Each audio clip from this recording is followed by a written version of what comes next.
Isang mapagpalang araw po sa atin lahat. Meron tayo ditong ina-assemble na automatic washing machine. Bali, ang washing machine po na ito ay nabili ko sa junk shop at nakita ko nga nasira yung kanyang body, kaya ni-repair natin.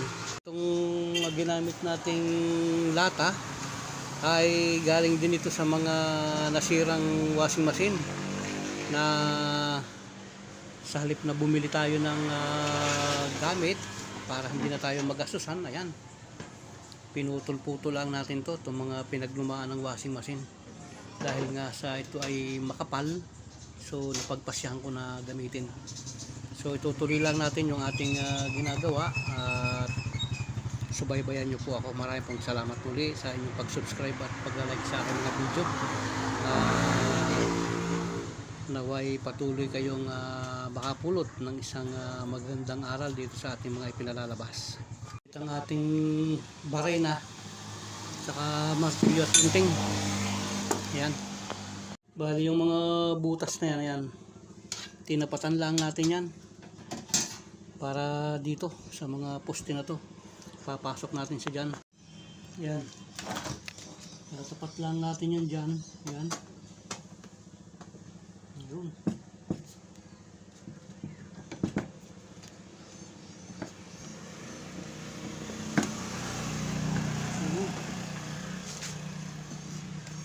Medyo na natin para lumapat.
Palalapatin lang natin yung ating mga poste rito para magandang lapat.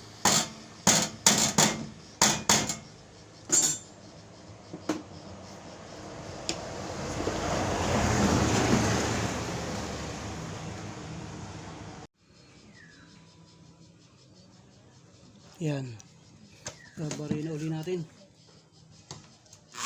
Ang ginagawa ko sa pagbabaril ako, palibhasa nga malaki yung talim ko, hindi ko sinasagad, ginigitlian ko lang.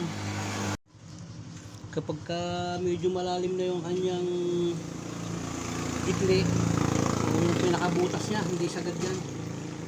Yan, para pagka in-screw natin ganyan, hahakab yung kanyang metal screw. Yan. Kasi pag isinagad natin yan at malaki yung ating talim, yung ating drill bit, medyo luluwag yan eh. Yan.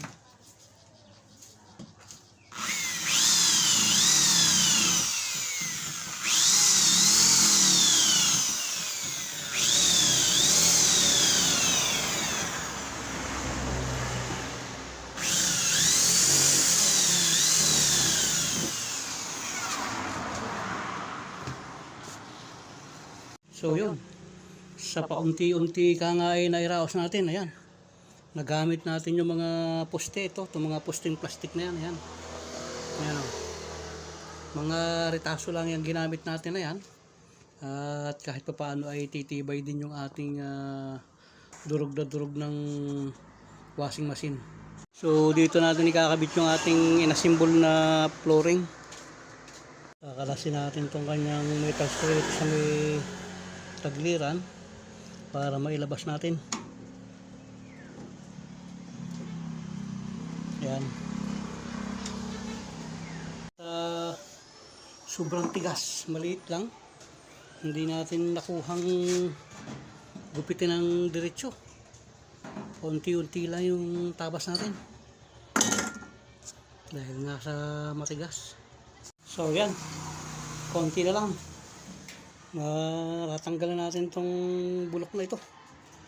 Konting dagis na lang. Medyo may katigasan po yung lata, kaya medyo nahirapan tayong putulin. So yan, putol din natin. Ang gagawin natin, isasaklob natin tong ating ginawa. Yan, sasaklob natin siya para ayos.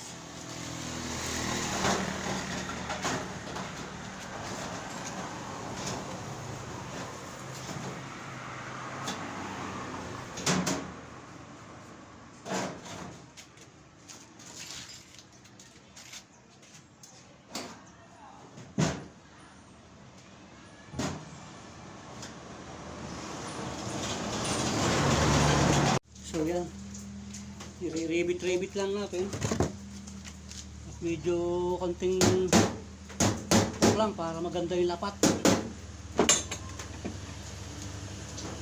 Palapatin natin na maganda.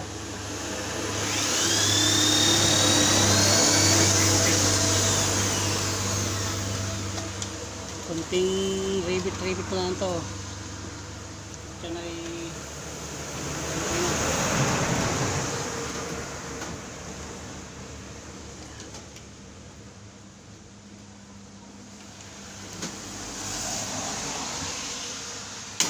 so ganitong klase, kahit di masyadong may lapat, pag-rebit na pupukpukin ko lang para lumapat siya.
So last na ito.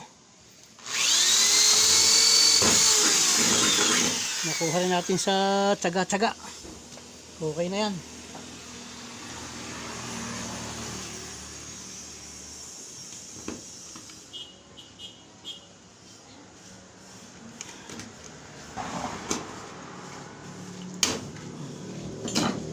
So yun. Tapos na natin. So yun nga. Tapos din natin at ayan, matibay na siya. Ayan oh. Kahit siya nagyanigin mo, hindi na siya giwang-giwang katulad nung dati. Natapos din natin yung ating project sa kabila ng ating mga ginamit na mga rita-ritaso lang. Ayan. Hindi tayo gumastos diyan. Yung mga ritaso lang natin na natira doon sa mga pinagtabasan natin ng mga washing machine, tsaka yung mga pinagtabasan ng refrigerator. Napakagandang gamitin niya kasi may mga pintura na yan. So yan nga po ang ating ni-repair. Ayan. Bali pangalawa niya na yan. Nagbabanlaw na siya. Okay na. At ito naman yung ating ni-repair na, ayan, yung binadi-repair natin. Ayan, ganda. So okay na po yan. At tatapos na naman yung ating isang project. So tingnan natin yung kanyang pagbubanlaw. Yun. Okay na. Ayan o. Ganda ng operation niya. Okay na po yan. So marami pong salamat sa patuloy nyo pong pag-subscribe sa akin, sa aking mga video. Nawa po ay kahit paano ay meron kayong pulot na kahit na kaunting aral dito sa ating mga pinapalabas na video. Marami pong salamat at isang mapagpalang araw po sa ating lahat. Nawa po ang biyaya at pagpapala ng Panginoon ay sumating lahat. Marami pong salamat. God bless.